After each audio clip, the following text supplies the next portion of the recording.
It is that time, happy hour presented by Dr. Pepper. And yes, we are getting ready for the Pac-12 Championship Game. We got a lot to break down. The new rankings are out officially.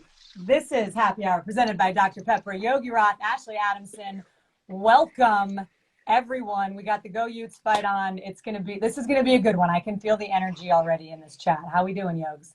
I'm doing great. I cannot wait to get to Vegas, pack our bags.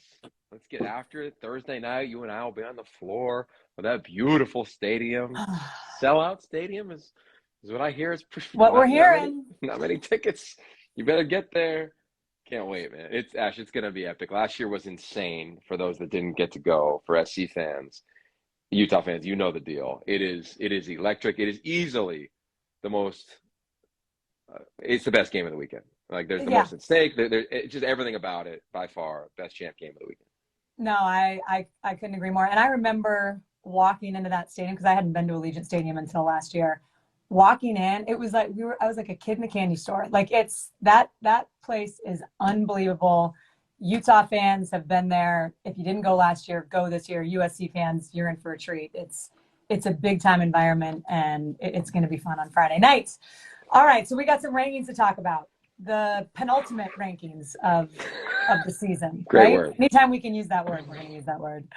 If you had told me, Yogs, on like September 1st that we would have 6 teams in the top 17 on November 29th, including a USC team in the top 4 for the first time ever in the history of CFP rankings, I would have been excited. I don't know if I would have necessarily believed you because I knew it was going to be a good year for the Pac-12, but I don't think I really saw this coming. So it's awesome, and it validates everything that we've sort of seen and watched and felt and experienced as we watched these teams play out over the last 3 months. It's pretty strong, right? And only 5 teams represent that conference down in the South, so it's always fun, to a league that gets so much play, right? And we'll talk about Michael Penix Jr. and how the amount of play he needs to be getting. He is getting today, at least on social media, around a Heisman campaign. But you can't argue the talent. And I loved even what I think it was David Pollack and Kirk Herbstreit referenced on the release show of, like, you can't argue it. Like, you can't argue the wins. You can't argue the performances. You can't argue where these guys are going to go in the league. You just can't, and there's not enough drama now to even put in, like, a ridiculous take. So it is where it is. And I'm excited about it. I think you can debate, 15, 16, 17, where they are. I debate where Utah and UW sit to where Clemson is. Clemson got steamrolled by Notre Dame. They did not look good. They have not had consistent play at the quarterback position. Top 10 team, give me them versus Utah, UW, any of our teams ranked on a neutral field that I really like the Pac-12 teams. And not because we work there, this is the Pac-12 Instagram channel, but because of that reality. So I disagree with that. Penn State, we haven't seen them. They got rolled by the 2 teams they played. So I look at Oregon and UW, and we've seen teams play well, right? Oregon, Utah game, UW, Oregon game. So not necessarily happy with where the teams are ranked, but definitely to your point of 6 in the top 17, it's noteworthy. Yeah. And so we've got, again, so top Georgia, Michigan, TCU, top 1, 2, 3, USC sitting at 4, Ohio State 5, Alabama 6. And just in case you missed any of the Pac-12 teams, Utah's 11th, UW 12, Oregon State 15, Oregon 16, and UCLA 17. So they've got that bracket locked down.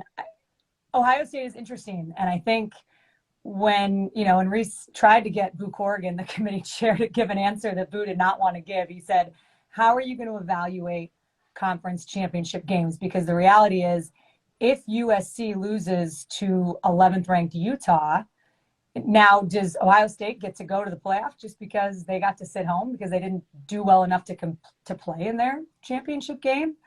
And Boo didn't really answer. He just said, college football always delivers. That was like his answer. That's a t-shirt. Yeah, college football, and it does. I can't argue with that. He just said it's great that they have that 13th bonus game, and we look forward to evaluating them. So he wasn't going to project, and unsurprisingly so. But it is worth noting, certainly, that Ohio State's sitting right there. Yeah, so when you do like the resume comp, let's do it, right? Let's talk USC, Ohio State. We know the reality. If SC wins, they're in.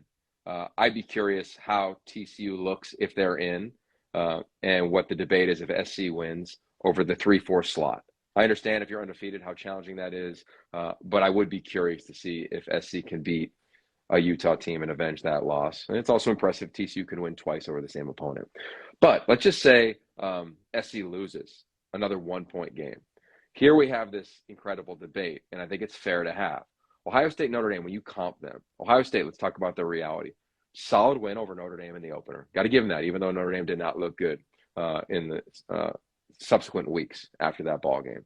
They beat up Penn State on the road. They also got rolled by Michigan at home, where they gave up over 7 yards per carry and one less game, to your point. So they have 2 nice wins and a really bad loss. Go over to USC, rolled Notre Dame less than a week ago, beat a ranked Oregon State team on the road, which is, we were there, challenging. I think Oregon State finally is getting credit. I mean, 15th in the country. I mean, they'll be higher than that by the time this thing is said and done. I mean, think about it. Imagine if they're a top 12 team this year, a top 13 team this year. It's going to be crazy. They beat a ranked UCLA team, and they have a 1-point loss on the road. And let's be real, it was as emotional of a night as we've ever been around at Rice-Eccles Stadium, rightfully so, as they honor 2 fallen teammates. There's also questionable calls in the game from the officiating crew. You can't argue that, right? Questionable to say the least. So I say that, just put it in context, that if they are to lose, let's just say it's a 1-score game to Utah, because they may. Utah is not going to lay down. Like, I love what Kyle Whittingham said this week. Like, it is going to be a hell of a game, and we'll get into it. But if that's the case, and they've got 2 tight losses to a ranked team versus getting rolled by a team that's going to be in the playoff, I think it's a fair discussion. And that will be presented to the committee. That will surely be presented on Thursday. The Pac-12 will present to the College Football Playoff Committee, like every other conference does, and lay out the case for why USC is a top 4 team. And I think this week there's been a narrative of like, hey, it doesn't even matter about these champions. These are the top 4 teams. Let them go play. And for the first time in my life, like, I kind of am down with that. I agree with everything you're saying. And I think the interesting thing is going to be, well, I'll just say USC, I feel like we've been saying this every week for the last 3 weeks. They've got an opportunity in front of them. They just need to go win. And that hasn't changed. Like, they have taken care of business in the last 2 ranked teams that they played. They have won. Caleb Williams, terrific again. I feel like it's his Heisman to lose. I know you're going to be in New York, sounds like, with him. Yeah. I'm mostly just really excited and think I want to spend the next 20 minutes talking about what he's going to wear in New York. Totally. Because if his previous, his what he was wearing on Saturday was amazing. Yeah, so he's got style for days. But I think when you look at USC and they have passed every test. The only test that they have not passed all season long was October 15th in Salt Lake City. So it moves to a neutral site game. Maybe USC is a little healthier than they were when they played Utah. But I'm with you. Utah, I feel like everyone is kind of already assuming that USC is going to go. And we know Kyle Whittingham and this team too well to know that it's not going to be an easy one. This is going to be incredible. And I see all the comments. I get you, Utah fans. Like, it wasn't a perfect game either way, but I think it's worth noting. In a 1-point game, it could have gone either way, right? So with that said, what I'm most excited about is, of course, just going there and feeling the crowd and being, around the environment. But you've got 2 teams that I think are peaking in unique places. Utah, we called their game over the weekend against Colorado, and I get it, it's Colorado, but defensively, they have really grown over the last month of this season. Clark Phillips is going to have to play in this game, though, because Jordan Addison, Mario Williams looks like the Mario Williams we saw early in the season. Their speed, their explosiveness, where they put them in formations. We saw the Jordan Addison touchdown coming out of the backfield on a wheel route against UCLA, just ran right by a safety in man-to-man coverage. Utah's going to have to be at full strength. Jonah Ellis is going to have to play. And if they're going to have to do what nobody's done, which is tackle Caleb Williams in the backfield.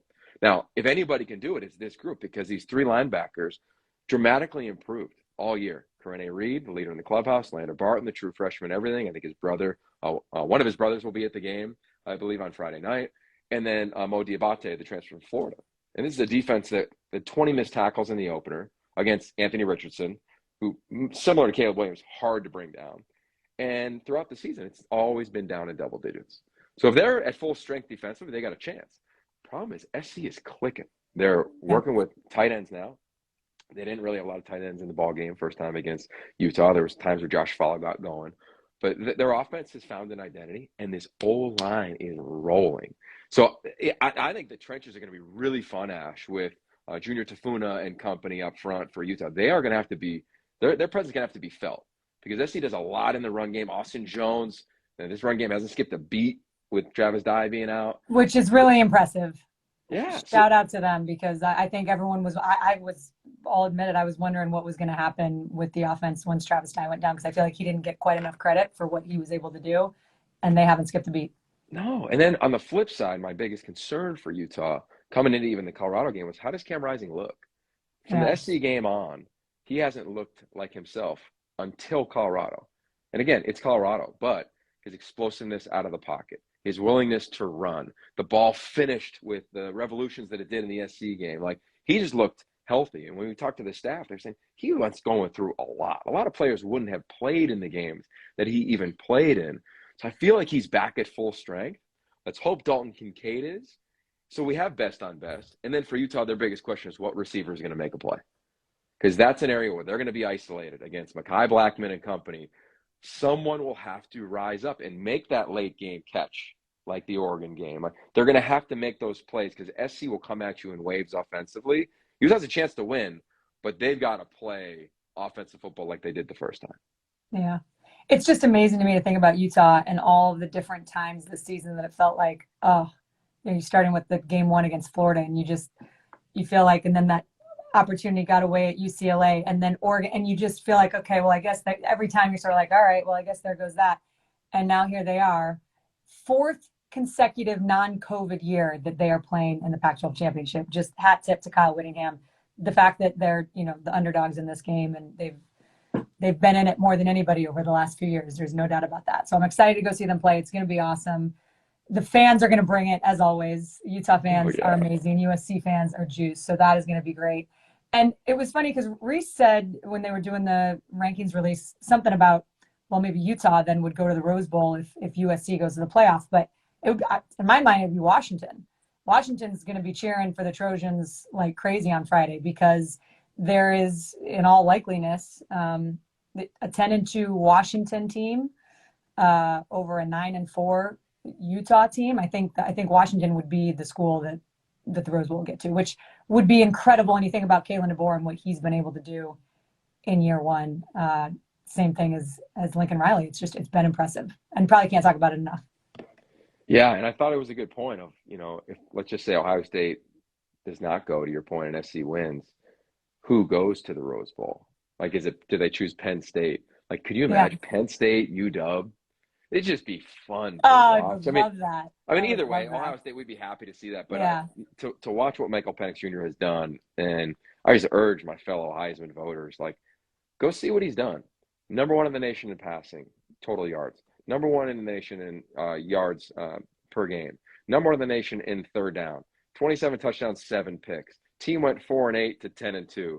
Captain, like, knows everybody's name in the facility. Like, the definition of the definition of the award is the student athlete that displays excellence with integrity. My man has done that. He's done that. Now, I'm with everybody. Caleb, leader in the clubhouse. Like, I think he's the best player in America. But on my ballot, which I've received, but I have not used yet because the games aren't done yet, but Michael Penix Jr. will find a way onto that ballot based on how he's played. Because you can't argue that. Throw of the year in college football. 2 back-to-back game-winning drives. Oregon State, Oregon. Like, the dude is a gamer. You look at what he did in the Apple Cup. Like, thriving in a raucous environment. You were there. It was freezing cold. You and Nigel were chilly, but you found a way to gut through it, just like Michael Penix Jr. We persevered. We did. Yeah. And I just think that's a story that is getting played today, but hadn't been tracked since that 2-week, stumble on the road of UCLA and ASU. Yeah, man, that ASU game, I know it just hurts Husky fans' hearts. But again, if it turns out that USC wins and goes to the playoff and UW gets to have extra rest and go play in the Rose Bowl, that would be a pretty beautiful thing. And what a way to close out a year. I agree. Penix should get an invitation to New York. I just don't. The leading passer in the nation on a top 10 team, top 12 team, like, right. I don't know. You tell me. Well, I'll tell you, if not, then let's just call the award what it is. got to go to the playoff or go to Alabama or Clemson and play quarterback. If that's what it is, cool. Then let's just call it Let's a just different call it award. that. Let's rename it. I'm doing that. Like, That call rolled Dr. right off Pepper, the tongue. change the commercial. Let's go. Oh yeah, no, it's fascinating. To your point about Heisman voters waiting to cast their ballots, we all remember in 2015 when it came out that when Christian McCaffrey finished second, 72% of voters had cast their ballot before they watched him play or any games play in the Pac-12, in the conference championship weekend. So they didn't get to see him run in a touchdown, catch a touchdown, and throw a touchdown in that game against USC. And I don't know why, if there is a broader body of work that you can evaluate, why you would cast your ballot before that opportunity is over. But I digress. What are you most looking forward to in the game with you? I mean, you covered Utah as well as anybody in America last year with what they went through. There's a great documentary you can check out on YouTube that actually produced was a big part of around the loss of two teammates and Aaron Lowe and Ty Jordan. And now they're coming back. Like you've been around this thing. What are you excited about? Yeah, I think kind of what I was alluding to earlier of just there were so many moments, and it feels like last year all over again, where at the beginning of the year, and it was a little bit different because they only had that sort of devastating loss on the road to Florida. Everything was still in front of them after that game. You think of how different the narrative would have been if they had been able to pull that out. But it's like Kyle Whittingham, no matter what all the chaos is going on around him, it's just like steady Eddie. And the injuries that team sustained this year, and USC did too, everybody did, right? Like everybody's has lost star playmakers. But when you see what Utah has sort of been through and who they've lost, and Cam Rising, let's just call a spade, he struggled against Oregon. He didn't look like himself in that 3-game stretch. Now, when he played Colorado, obviously, they had their way with Colorado's defense. You were there, you called that game. He looked certainly much more like the alpha that we know him to be. So I'm excited to see which Cam Rising is going to show up. And I think we're going to get the one that Utah fans want and hope and know is there. And I think it's going to be an amazing duel between Caleb Williams and Cam Rising. And I think that stage and all of the different storylines and the fact that USC now has a chance to avenge their one loss, like the storylines just go on and on and on and on.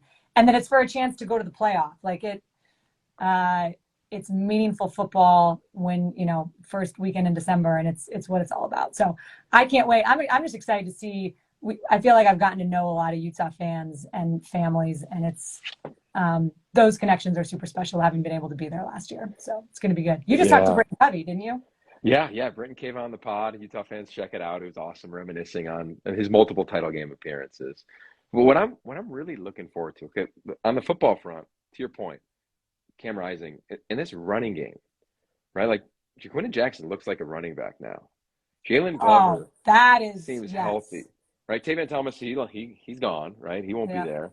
And Mekhi Bernard will be a player there. Like I want to see them against Eric Gentry. Like you go watch the Notre Dame game again, and he's impactful. Like I was talking to a coach last night because coaches have the ability to vote for awards now. They could wait till after the game, where they could do it in advance of the title game. And I was like, who's the most impactful defensive player? And we're talking about Tui Pelotu, of course. I think the most impactful player might be Eric Gentry in terms of how he actually impacts a snap. 6'6", 7'6" and a quarter wingspan, right? Like that is massive. I mean, you just see him like Notre Dame late tackle on like the guy's ankles, but he's so long he can make those plays. I want to see that. Like that's where I'm going to grab Aliotti and I'm going to make him stand with me in the end zone, and we will not go to the press box for a second of that game. We will watch all game long, and that to me is going to be something that will get no play until probably the post game show. Yeah. And how that side of the ball for SC plays their front seven. Well, and my vision and image of any time I think of Gentry is when he got hurt in that game against Utah, and him hobbled one leg out, from the injury tent to go fire up his team and his teammates. I mean, that was just so real and raw. And it's whenever I think of him, that's going to be the image I have in my mind. So I'm glad he's back. I'm glad he's healthy, and you're exactly right. He's a hugely impactful player. And Jaquindon Jackson, we could talk about that story all day long. I mean, all of the special tie-ins, not just let's not forget at the Rose Bowl last year, we all expected him to come in when Cam Rising got knocked out. And all of a sudden it's Bryson Barnes and everyone's like, who's that? Google. What? Yeah, literally everyone's like, what do we got going on? Okay, he's a farmer. Like and for him to have lost that, the number 2 job, and then subsequently, obviously knowing that he probably wasn't going to be the guy there, for him to take on and embrace this role that he's now in. And he looks like a running back. I mean, it was awesome. That 66-yard touchdown, which, by the way, Ty Jordan, a 66-yard touchdown almost exactly 2 years ago in that Colorado game in Boulder. Jaquindon, Aaron Lowe, and Ty Jordan. Those 3 were really tight. And Jaquindon's the recipient of the Lowe and Jordan scholarship. And for him to be playing like he is and to be stepping up, it feels special. And this team is special. Now, again, USC is special in their own right for a million reasons as well. So it's going to be good. I'm excited. Okay. And we're going to talk about it. 3:30. We got a 90-minute. Oh, let's go. 90-minute pregame show. I was like, we could have done 3 hours. We got 90 minutes. 3:30 Pacific time, everybody. Pac-12 Networks on Friday. Be there. It's going to be good. Okay, so let me give you one more thing that I think is really interesting. I love coaching philosophy. So this week is just watch the press conferences from the 2 respective head coaches. Kyle Whittingham, he's like, hey, everybody's already put SC in the title game. Like, we love our backs against the wall. We love when people count us out. Like, we kind of thrive in that role. Kyle Whittingham has always, in our experiences, not been afraid to say exactly what it is. Championship game, backs against the wall, got to win out. Now you're going up against a team that everybody thinks is going to win. Like, he uses that. Cut to Lincoln Riley. We got to treat it like another game, because every game is kind of an elimination game for us anyway. I've been in this situation before. I'm paraphrasing now of what he said earlier today. I've been in the situation where you got to play a team twice. Did that in the Big 12, right? They also don't have divisions. This is the first year the Pac-12, as everybody knows, is eliminated that from a championship run. So I'm curious, like, is the game too big for Utah, or do they thrive when they make it big? For SC, there's an expectation, and this team is rolling. It is the best offense in America. It's the best offense in America, with the best player in America, the best receiver in America, one of the best lines in America. Like, and you can argue the best play caller in America. Yeah. Like, you cannot argue that. So I can't wait to see the early portion of the emotion, right? Who doesn't remember last year and the Sewell brothers shaking it out at the 50 before the game, and you felt that emotion, and boom, it was over. Like, Oregon got rolled. Marcus was on his way to Miami after the game, and Utah dominated. Like, I can't wait to see how the performance anxiety is managed. I think both teams will be brilliant, and that's why I think we'll have another call. I'd love it to be a 1-point game. 1-point game, no questionable calls. Let's just have a freaking blast. We haven't had many close Pac-12 championship games. I don't have the stats or numbers in front of me, but none of them have been all that close. If I'm trying to even think of the one that was the closest, and it was probably Utah UW when neither team could score. What year was that? It was 13-10, 2017. Yeah. I'll tell you the one that I remember, and it's notable for USC fans. Go back and watch KJ Costello versus Sam Darnold. I think it was 2016. That championship game might have been a different year. End of the game, SC needs a first down to win it. They throw it to a guy still on the team, Josh Follow. Josh Follow had gone, into whatever, like he wasn't playing, and had to figure a lot of stuff out. He referenced that this year. Now he's their leading snap getter at tight end over the back half of this season. This guy's made a ton of plays. Lincoln Riley's given him a second life. Like, I don't know. Again, there's so many feel-good stories about this one. No, it's going to be good, and I can't wait. And we are going to be in Vegas on Thursday, 3:30 Pacific on Friday. If you're just joining us now, this is officially, I don't know, is this our second to last? Is this our penultimate Dr. Pepper Happy Hour? I don't know. But yeah, well, we're doing one. We'll do one Thursday from the stadium. We'll do one Thursday. Okay, we'll do one Thursday, live and in person. And that's all Yogs, there's so much more that we could probably talk about. There's a lot of coaches, I was going to say the coaching, there's so much coaching news. Congratulations to Kenny Dillingham. If you haven't seen the clip, I'm sure every ASU fan has, but if you, for some reason, have not seen the clip from his introductory press conference when he talks about this being home and the emotion that literally overwhelms him, it was, you talk about a feel good story. That was a cool moment. Like so raw, and I think ASU fans are fired up as they should be, and we'll see how it plays out. But there's a lot of movement. Who's Colorado going to end up with? And we can't end this thing without giving our hat tip to David Shaw. I know you did some stuff on him yesterday, but someone who represents what is the best of college sports in every way. He has been he's been the most consistent thing in the Pac-12 since I joined it. And being able to cover his teams over the last 10 years has been a total gift. And he is going to be missed. And I'm excited to see whatever it is he's going to do next. I hope that he hangs out with his kids and his family and just enjoys being a dad and watching his son play football for a while. Because he's going to get plenty of phone calls, and he's going to go on and impact and do big things. I think he and Chris Peterson, David Shaw and Chris Peterson should just go run college football. This is my official petition. I love that. So let me finish off on a thought, because I just interviewed Chris Peterson today for my podcast. It'll air on signing day week. Is he on board with that? I didn't pitch that yet. I'll leave that to you. Right. But we were talking about recruiting. So I say this, I want to just give a message to the players out there on our current teams, because Monday is Portal Palooza, right? So players are going to be dipping into the portal, dipping out of the portal, jumping into the portal, jumping out of the portal, whatever. I'll just say this, and I got this from talking to Coach Peterson. If you have an issue with how you're playing, or if you're wondering if there's a role for you, if you're thinking about transferring, go talk to your coach. There's not a coach in America that wants a player on the team that they don't think will contribute to the team. There's not a coach that I've been around that won't be honest with you about that role. Because I say that because I think a lot of players are getting in the portal and jumping to lateral schools, like lateral moves. The 1, 2, 3 percenters of, let's just call it because of the title game, the Caleb Williams, Jordan Addisons, Mario Williams, Travis Dye, Austin Jones. There's that group. Like, for sure, those guys are elite performers. Then there's a bunch of other guys that will jump in and may get a home, may not get a home, may get a downgrade. And where I think is getting lost, Ash, in all this is like the value of not just the degree, but the community the degree brings you.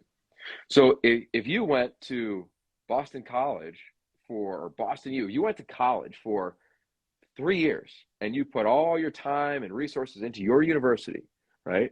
And you had all these relationships, and then you dipped out. What do you think that school's going to think about you? Are you going to be able to lean back in and get those resources? Maybe, maybe not.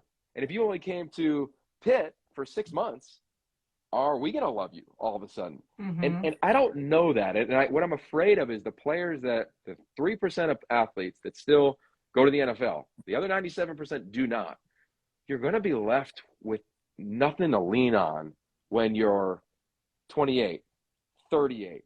Our age, like you're just going to be left with an alumni base that may or may not support you as you move forward. So just pause. I think everybody's going to rush in because it's going to look really flashy and shiny over there. Let me jump right into that portal. Kick back for a beat. And assess it. And if you could have a little patience, a little discernment, I think it'll go a long way. Maybe you still go, but you don't need to run immediately. Beautifully said. We should post that on every locker room, because I think that in some cases a fresh start is exactly what somebody needs, and in a lot of cases the grass is not greener. And I think we've seen it in the number of players who have gone, I don't know, someone should track this, the number of players that have gone into the portal and ended up in a worse situation, or the double transfer. It happens. And so everyone deserves to be able to go where they want to go, but just the grass is not always greener. And I do think that's your message is poignant. And pause, just take a breath. Just do a little Yogi Roth deep breathing. Here it is. Take a beat. Well, here we go. 3:30, everybody. Yes. Let's go. On Friday, Pac-12 networks, be there. And then when the game is over, flip back over, we'll have full comprehensive post-game coverage as well. It's going to be Yogi, myself, Nick Aliotti, Nigel Burton, and then we're going to have, I think I can say this, I don't think we've announced it yet, but we're going to have a special current student athlete player analyst guest from Washington State, who has one of the best personalities in the game, period. Like, not even just among athletes or sports, like RJ Stone. He's going to be awesome. So yeah, you're going to take our jobs, and that's okay. And that's okay. We want him to. That's Yeah. good because we're getting old. It's time for somebody else to leave. That hurts. All right. Give me another I decade. like that you did say like when you're 28 and then when you're 20, and then when you're our age and then you skipped over. That was good. Pro by you. All right, everybody. Thanks for joining. Enjoy the game on Friday and we'll see you at 3:30. Later. Later.